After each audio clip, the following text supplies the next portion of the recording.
Ako naman si Mac Florendo, ang kabady nyo, ang makakasama nyo dito sa AI journey ninyo. Isang guro, innovator, at partner ni Voice Master para gawing mas madali at malinaw ang AI para sa ating lahat. Isipin mo, meron ng AI na tumutulong sa magsasaka para malaman nila kung kailan yung magandang panahon para magtanim. Diba? Tama.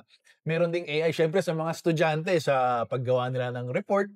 Diba familiar din tayo dyan sa mga translations, no? Iba't ibang lengguwahe. Yes, yes. Kayang-kaya na ngayon eh. Even nga yung papunta dito, meron tayong apps para maiwasan natin yung Oo, traffic. mas madali nga kanina hindi ako ng traffic dahil sa AI. Yan, nakakatuwa nga, no? Kasi, syempre, kapag, especially social media, no? Familiar na familiar tayo dyan sa AI. Pero at the same time, marami tayong bagay na hindi rin alam. Familiar, pero hindi rin talaga natin alam. And especially, no, kapag hindi natin alam yung isang bagay, marami ding natatakot o iniiwasan din nila.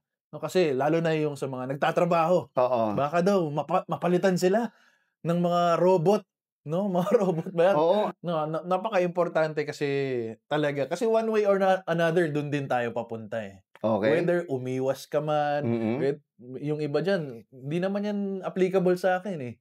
Eventually, yung katabi mo sa bus, katabi mo sa trabaho, gagamitin niya at syempre, mas advanced yun. Tao na Exactly. yun, di ba?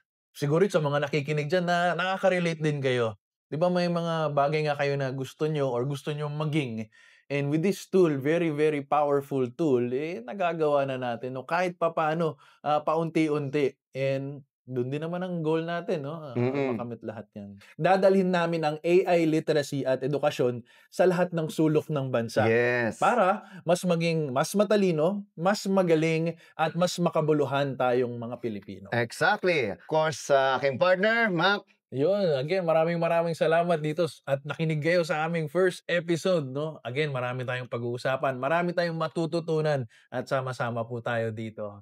Thank you. God bless.